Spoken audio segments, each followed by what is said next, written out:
When it's time for an adventure on the open highway, one quick call to American Family Insurance gets you headed in the right direction. Our travel peace of mind package is there if you encounter a bump in the road. From roadside assistance to rental car coverage, we have you covered. Find a local agent or get a quote at amfam.com. American Family Insurance. American Family Mutual Insurance Company, SI, and its operating companies, 6000 American Parkway, Madison, Wisconsin. Hey, this is BJ. Thanks for listening to our show's podcast. If you're a fan of all things geeky, you should check out my other podcast, BJ Shea's Geek Nation. We have new episodes every day, and you can check it out at bjgeeknation.com. Your driver's license is important so you can get back and forth to work, get your kids to school, and back and forth to daycare. If your license has been suspended because you can't pay your tickets, you can't do any of those things. Let's talk about Chapter 13 bankruptcy. You may have heard that tickets cannot be discharged, but they can be dealt with in a Chapter 13 case. Why not come in for a free consultation? The chapter you choose will make all the difference to your getting back legally on the road. Let's design a plan to pay off your tickets and restore your license immediately. I'm attorney Travis Gagne. Please contact me today at choosetherightchapter.com. That's choosetherightchapter.com.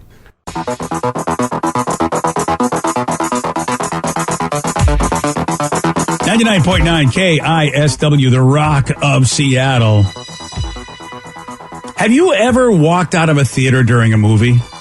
I was trying to think about that. You have? Oh, yeah. What movie? Two of them I remember very specifically. One was Speed Racer, the Wachowskis' version of that one. They did the weird camera trick, same thing that they did as The Matrix, and it was all neon and bright and just ridiculous. And I'm like, I think I got enough out of it. I'm good. And then the other one was I think it was Damon Wayans did a superhero movie back in the 90s called Blank Man. Blank Man's a great movie. No, it's terrible. And I saw probably the first hour, and I had just gone by myself. Theater was empty. I looked around, and I'm like, I don't know. No, I went over to the bowling alley next door and played video games. My dad and I still quote Blank Man. You need to go back and watch Blank Man. I think it was just maybe ahead of its time. Dude, wow. The guy literally walked out of a movie, and you're telling him, "Yeah, man, you got to go back." And I feel that I've got the gist of it. I can't think of I feel like there's at least one movie I've walked out on. I just can't think. It was like some kind of movie we had to watch for like a movie screening, and I was like midway through it. I'm like, I think I got enough of this film. It was something but I can't remember what it was. I have forced myself to fall asleep in a movie though. Does that count? You do that a lot. Yeah. Oh yeah. Does that count? Like, I'm there, but I spiritually have walked out of the movie. Yeah, pretty much. And by the way, Blake Man's gotten 12% on the tomato meter. See, it's not bad after all. Audience says 41%, so it's a little bit taller. Almost average. A little bit bigger there. Yeah, the audience. Yeah. BJ, have you ever walked out of a movie? No. I'll stick with it. Of course to go pee, but like that doesn't count. I very rarely go to a movie that I don't want to see. Very rarely do I. Next step down, though, have you ever rented a movie, like paid money for a rental and then turned it off? Oh, plenty of times. Okay. Ooh, I can't even think of it. Back in the Blockbuster days, probably. I know it's cheaper that way, but at the same time, it's kind of the same thing for me, because if I'm going to go and spend, well, especially now when you do like the $10 ones or whatever it's like if I turn that off, I'm going to be feeling bad about it that I spent the money on it. Yeah, see, I've never been able to walk out of a movie theater even if the movie was bad because I spent the money, but the one I was close to was that Jumper movie with Hayden Christensen. It was the teleporting one. Yeah. But the one I did have to turn off because it looked really interesting, and I'd seen it at Blockbuster a million times, and so I finally rented it. But it was that Blue Velvet movie or whatever. Oh, is that the horse movie? Yeah, it was one of those David Lynch. I don't remember if there was a horse. I just remember... David Lynch is weird. It was just awkward, and I thought it'd be like, a cool movie to watch with my boyfriend. We were both very uncomfortable. Yeah, David Lynch he's an acquired taste. No doubt about it. Absolutely. Black Velvet. I think that was a movie about a horse. Oh, yes. Yeah. Okay, my bad. I haven't seen Blue Velvet. Could have also been about a horse. It's part of the Velvet collection. It's got the Black Velvet, the Blue Velvet. I was trying to think of a David Lynch movie about a horse, and I go, I'm not remembering it, but boy, it had to be weird. Right? Yeah. But, it's the Black Velvet, Blue Velvet, White Velvet. What are we going to do? Red Velvet. All right, so look, we're us. If we walk out of a movie, so what? We walk out of a movie. And if I did walk out of a movie, I don't know if I would tweet about it to the, if I knew it could get back to the person whose movie it was. And that's what Stephen King did. He said that he's only walked out of a movie once as an adult, and it was during the movie Transformers, the one that was directed by Michael Bay. More than meets the eye. And, Was that with Megan Fox? yes. Yeah. Yeah. Oh, he saw all he needed to see in the beginning when the car was open, the hood was open.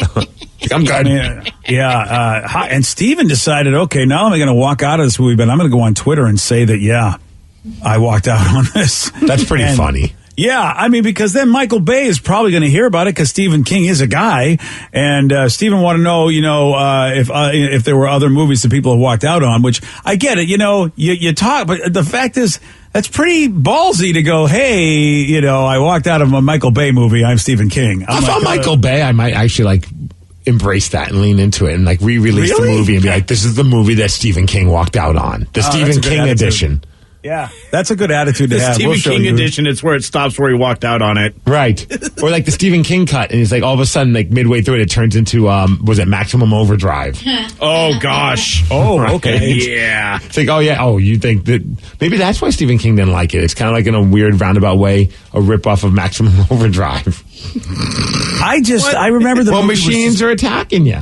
Yeah, I mean, look. Okay. All right, it's a stretch. But what about some machines are defending us? I mean, it's not all bad guys. Well, that's why I said loosely based. Yeah. Emphasis loose. So loose. Yeah. I mean, I can't remember. I didn't watch any other Transformers movies after that one, and maybe I did stop that midway. I just was like, this is too confusing. I can't believe I thought that. I was like, I don't know who's fighting who. It's kind of a mess. I'm not a real big fan of Megan Fox and Shia LaBeouf here. It's like, no, this movie isn't doing anything for me. And so I might have shut that one off too. Yeah, I enjoyed it just because growing up being a big Transformers fan, they could do no wrong. There's Transformers. There's I can Optimus appreciate Prime. that. Yeah, I got movies like that aren't, the first two Fantastic Four movies. I was about to say, it's my Fantastic Four. Yeah, I mean, I know they're not good, but I'll still, I'll still be okay with them, because I'm a big fan, and hopefully someday there's a better one that replaces it. So I said I walked out on Marley and Me, not because it sucked, but because I was just going to bawl like a schoolgirl. Oh, found out about what was going to happen. Yeah.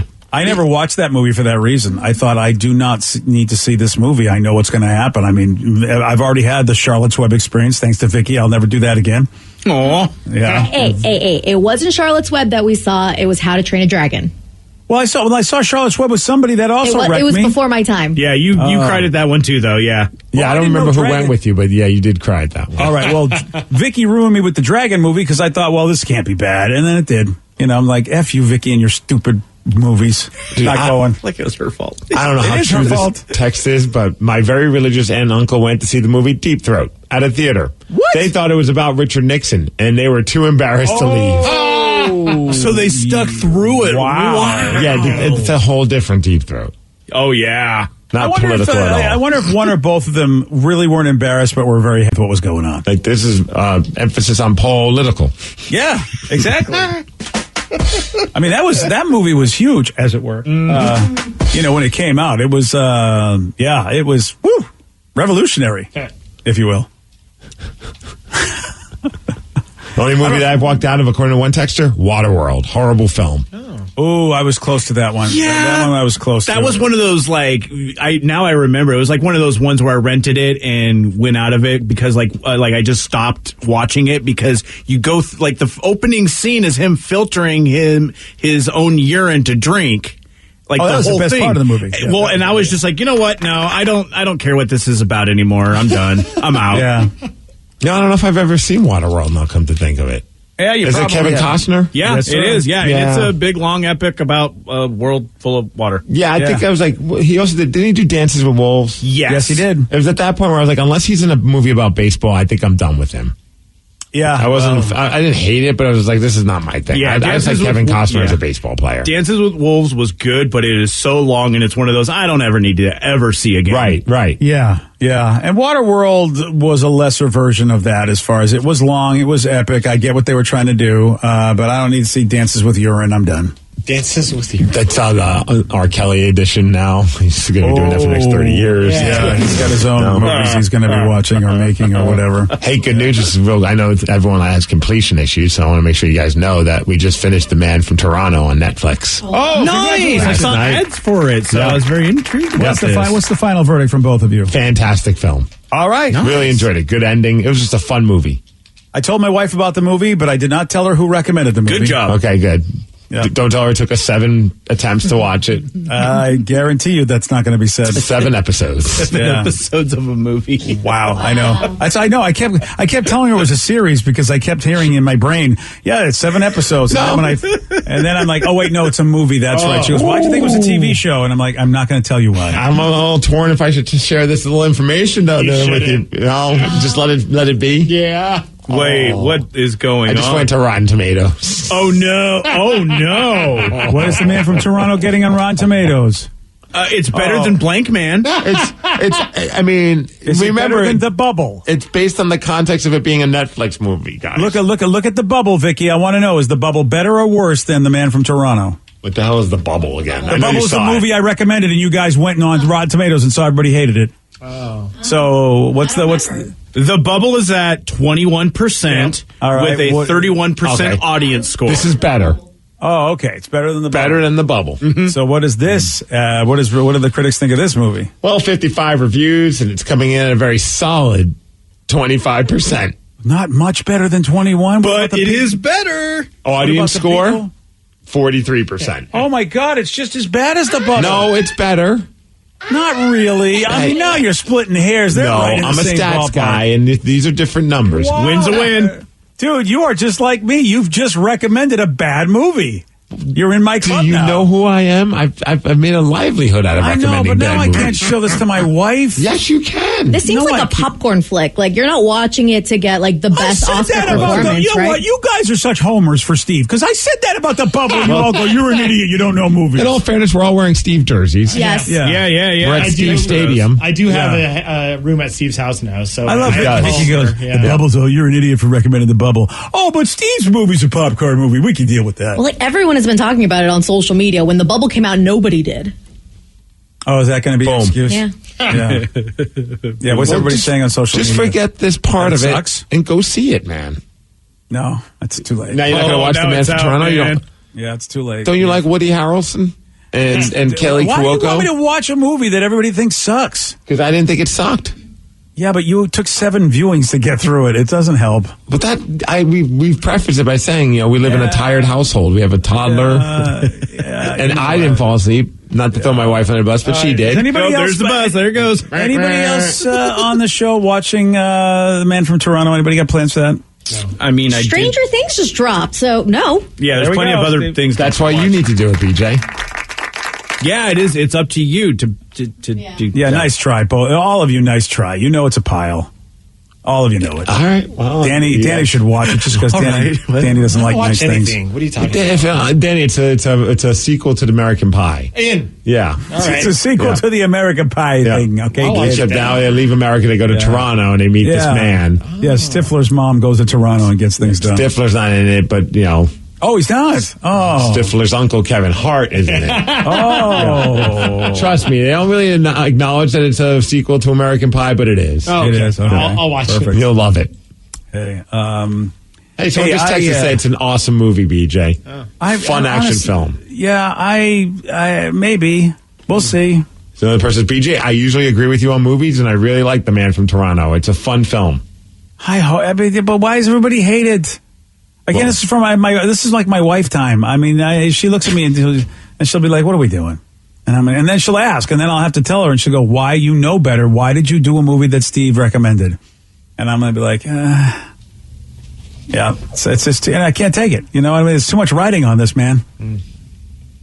Mike Tyson, you know that guy, just admitted that he once had a boxing match while on shrooms. You're going to hear from Mike at 8:17 on The Rock.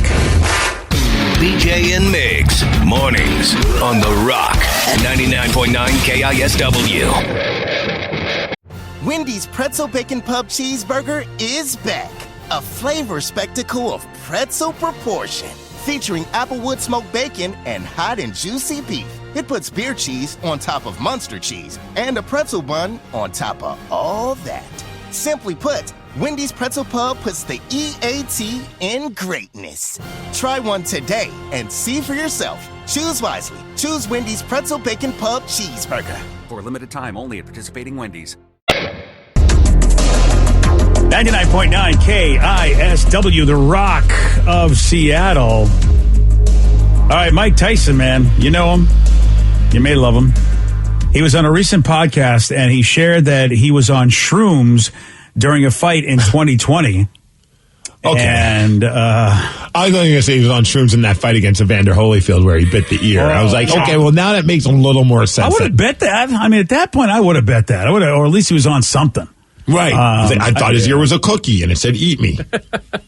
Yeah, Mike fought Roy Jones Jr., and even though the fight ended in a draw, he says the mushrooms definitely helped him, and he wishes he could have done it in his prime. Huh. Well, I mean, people do the microdosing, and it helps them focus. Yeah. I mean, it's not... Is it legal? I mean, I don't even know if it's legal. Some places, I think. Yeah, in the world of boxing, is it? Oh, I don't know about that. Probably not. Yeah, which is what I'm surprised. I mean, granted, was it a real fight, really? I don't even know if it was sanctioned. You know, I think that Roy Jones Jr. fight was more of just like it was like a show. An exhibition match. Yeah. But it's interesting that Mike is like, man, I wish I could have done this during my career, as if this would have been a positive thing, and that makes you wonder about certain substances that people use. But here's Mike talking about it. We don't use this to run away to. We use this to run to us. This is what it's all about. We don't get away from this. It gets away from us. How does it help you? Everything. Helps me train, helps me box better. When I'm fighting, I really don't feel a punch. It's just some f***ing magical shit. You saw me get fighting. Yeah, I saw that. I was on shrooms. During the fight? Yeah. Wouldn't fight without them. Are you crazy? And some weed? When did you start that? I wish I did this shit in my career. I'm so f***ing mad I didn't know about this shit. I can listen to him talk about things. I really can't. I know you and I are different on that. Completely on different ends. Yeah. I now want to go back and watch that fight and see, like, how high on mushrooms was he? Was he microdosed on it? Did he say he couldn't feel the punches? I feel like you're pretty high if you can't feel people punch you in the head. Yeah, but are you seeing like random little like things going on? Like, are you fully tripping your face off, or are you just comfortably numb? If it's micro, it's just feeling pretty good about yourself. Right. So if you're doing like a lot of it, then you're getting like waves and stuff, and all the colors are swirling, and I don't know if I could handle, especially in a boxing ring, literally going into combat with somebody else. That's not like the right vibes for shrooming, I don't feel, man. It feels rather, you're putting yourself in a rather aggressive situation. But I mean, that's his comfort zone. Because with like some hallucinogenics, you want to be in a comfort spot. Like whatever it is, you're around the people you trust, you're in a comfortable environment. Sometimes it's the woods, sometimes it's something else. Definitely never a Disturbed concert. No. But maybe for him, being in the boxing ring is like, that's where he's at peace. Yeah, it's out of my world. But, for him, maybe that is. But he's definitely said he wishes he had the stuff to help. Like, going in the boxing ring without weed or without shrooms, he said, I wish I knew about this. So he doesn't want to go in the ring without something. Yeah. That's true. And that makes me wonder, like, wow, dude, maybe you shouldn't be, maybe that's not your place of peace if you need, if you need something to get you through it. And boy, if you can't feel pain, I'm not too sure that's legal. I think you've got feeling the pain of the punches. I think is part of what you have to fight through in order to be a good. Could you imagine combatant, right? In the ring with Mike Tyson in his prime, already a terrifying sight. Like he was. If you've never seen, a lot of people just know Mike Tyson for being this kind of over the top character from The Hangover and his podcast. Like go back on YouTube and find some of those early years of Mike Tyson fighting. He was just a pit bull. Could you imagine if then you found out he was also on mushrooms? I would leave the ring. Yeah. Like, I don't know what you might like eat me like a crazy coyote after the match. Wow. Yeah, I wouldn't want to be there. Yeah, no way. And the punches don't hurt. You're already scary, man. Yeah, you're like, okay, so you're not feeling anything, and you already have shown you like to eat human body parts. I'm out. But you hear about that? Remember the pitcher? We talked about this from time to time. Whenever we talk about hallucinogenics, the pitcher that pitched a no-hitter. Doc Ellis. Doc Ellis. Yeah. I mean, there's been hockey players that have talked about being on LSD, playing a good game. Like, see, that's why the steroid controversy. I think we're going to find out, that maybe that's not so bad because people have been doing something in order to give them an edge by putting a substance in their body. Because Viagra was known for that. Yes. Yeah, and that was something we just, that was the bizarre thing was Rafi Palmeiro coming out talking about Viagra. Turns out they were wanting him to promote it so that other baseball players would use it to enhance their performance, not that he was having any problems in the bedroom. Helps your batting balls in a figurative and literal sense. Hey, yeah, exactly. So, Yeah, man. And then you got to talk about, well, wow, man, don't doctor the baseball, but doctor yourself, but don't doctor yourself. And then, all the dudes that get in trouble for pot when you consider everything else that people put in their bodies to be better at their sport. It's just, I think, a massive amount of hypocrisy if all the information comes out. Insane, though. Mike Tyson on hallucinogenics just seems like a terrifying idea. Speaking of sports, what you didn't talk about today, Steve, is a very special day. I was going to bring up, are we talking Bobby Bonilla Day? Yes, it's I Bobby know. Bonilla Day. I was going to bring that up for our listeners on the loose because someone texted in and said Happy Bobby Bonilla Day. I'm like, you're right. Today's the greatest day ever for Bobby Bonilla. Why? Well, yeah, it is unbelievable. We've heard about this before, and Bobby Bonilla is the poster child for this, and that is the deferred contract, where the way they can afford a player sometimes, they want to pay him, say if they want to pay him $5 million or something, but they didn't want to pay him all $5 million for one season, so they said, hey, Bobby, we'd like to stretch it out over 12 years. Well, actually, even over longer than that. Yeah, it's like over 20-something years. Yeah, so he was supposed to get paid $5.6 million, I think, 12 years ago. And this is the 12th year where they now, because they deferred it with interest, he just gets a check for over $1 million this year, and he's been doing it for 12 years. Yep. And he's going to be doing it for 13 more. He gets $1.2 million. It started July 1st of 2011 and goes through 2035. He hasn't played baseball in how many years? Yeah, he's like 59 years old. Yeah, so it's pretty much potentially for the rest of his life.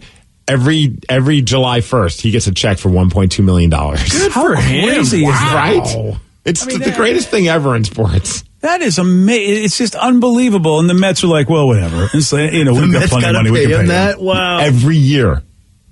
Well, and I've talked about that. That's why teams like the Mariners, they keep making the big splashes. If there's something happens where there's a mistake or someone doesn't play well and whatever, and you've got to pay them out like this, the Mariners are like, we can't afford that. We can't afford to make these kind of mistakes, which is why they don't dive into the free agency like the Dodgers and the Red Sox and the Mets and the Yankees. Because of how could you have to pay someone $1 million a year for 23 years because you made a mistake? And which I believe the Mets made a mistake because I don't think Bonilla ever contributed at all to the level of what the money they're paying him right now. He's got to high five that agent I feel like on July 1st every year he gives a text or a phone call to that agent that says, I love you, man. Yeah. Oh, it's a great deal. Right? I probably would have had to been convinced hard by the agent. What do you mean we got to wait? We got to wait. No, dude, you don't understand. This is going to be great. Yeah. Just wait. You will spend the rest of your life every year, no matter what you do with your money and whatever decisions you've made. Maybe you make questionable choices in investments or purchases, but every July 1st, you're going to get $1.2 million. Yeah, your 5.6 turns into over $23 million. There's got to be at least like 1 year where he's just like, this is the year where I'm going to invest in chickens. Like just random thing. I'm like, I'm going to see what happens. I don't care. Next year, I'm going to get my money back. So whatever. June 30th, I'm just eating and buying whatever I want. However, tomorrow I get rich again. It's like Brewster's Millions. Just what if that's all off reset? Yeah, what if you just live off of that? I don't know what other kind of money he has, but you go, you know what? I'm only going to live off the money that the Mets pay me. What's Bobby Bonilla's net worth, I wonder? Oh, well, do you think it's more than yours, BJ? 16. Mine's $16 million. We'll see where he's at. Yeah. Yours is not. That today actually. Oh, wait, we got to do it. Where are we at with BJ's net worth? Was it $16 million the other day? $250,000. What the F, Whoa, BJ? what did you do? Are they taking your money and giving it to Bobby Bonilla? Okay, how do I go from $16 million to $250,000? How does that happen? Did Bobby has he, like you said, Steve? Is he taking a dip into my cash? He has a net worth of $20 million. I was only $4 million behind him on Wednesday. What the hell happened? You don't get $1.2 million every year from your contract. I feel like it's a lot worse than that, Steve. if I'm going to lose over $15 million, something's wrong here. Man, maybe there you are, throwing $200 to the lemonade stand earlier this morning over the cash app. Can I get that back? No take back. No, that's the reason why we're doing this, because someone stole from them, BJ. I know, but somebody stole $15 million from me. I mean, I got news to your for agent. You. Damn, dude. I mean, I love these kids. I want to help out the lemonade stand at Tacoma, but I mean, if my net worth is only $200,000, I need that $200 back. BJ's Poor Financial Choices, sponsored by Las Primas Lemonade Stand. Today from 3 to 6 p.m. You can go by there and get some lemonade at North Point Way Northeast and 53rd Avenue Northeast in Tacoma. Go to KISW.com. You can also cash app them some money like BJ did, and that's why he's now broke. Hey, can we set up a GoFundMe for me, trying to get my $15 million back? Did you did you put the decimal point in there with your Cash App, or did you actually send them more Boy, money? wouldn't that be amazing if the kids go, we just got a check for $20 million. This is fantastic. This is great. Yeah, well, don't cash it, kids. You'll get in trouble. Well, all right. Congratulations to me. That's great. Bobby Bonilla's getting paid, and I'm getting robbed. Apparently. Somebody says Bobby Bonilla plays in the World Series of Poker, so this money comes in handy for that from Tracy and Puyallup. Oh, wow. So that's what he's doing with it. I have not heard much about how Bobby Bonilla does in the World Series of Poker. And you can look at Joey, thumbs up or thumbs down. Is he in anybody that does okay? He's got two hands up out of I don't know. So he has no idea. He doesn't know, yeah. I mean, there's a lot of people that play that, and I don't know if they actually make any cash. I have no idea. Well, good for Bobby Bonilla. That's a good life. No, a good life is waking up on July 1st for him. Yeah, man. Good for him, man. Boy. Wow. Good for him, man. Good for you. All right, yesterday Steve did get this one wrong. What is the full title of the second Matrix movie? Matrix. Steve takes a nap. No. Matrix Revolution? No. Matrix 2 Revolution. No. Ooh, you were close. The 3 was Revolutions. This is The Matrix Reloaded, my friend. Mm-hmm. Sorry. You're not going to remember that, though. So no.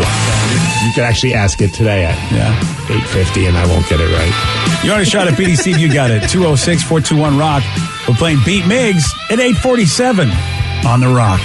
Today's podcast was brought to you by Travis Gagne, bankruptcy attorney. He's here right now and has agreed to answer more of your questions about bankruptcy. If I call Travis, will I actually see him or someone who works for him?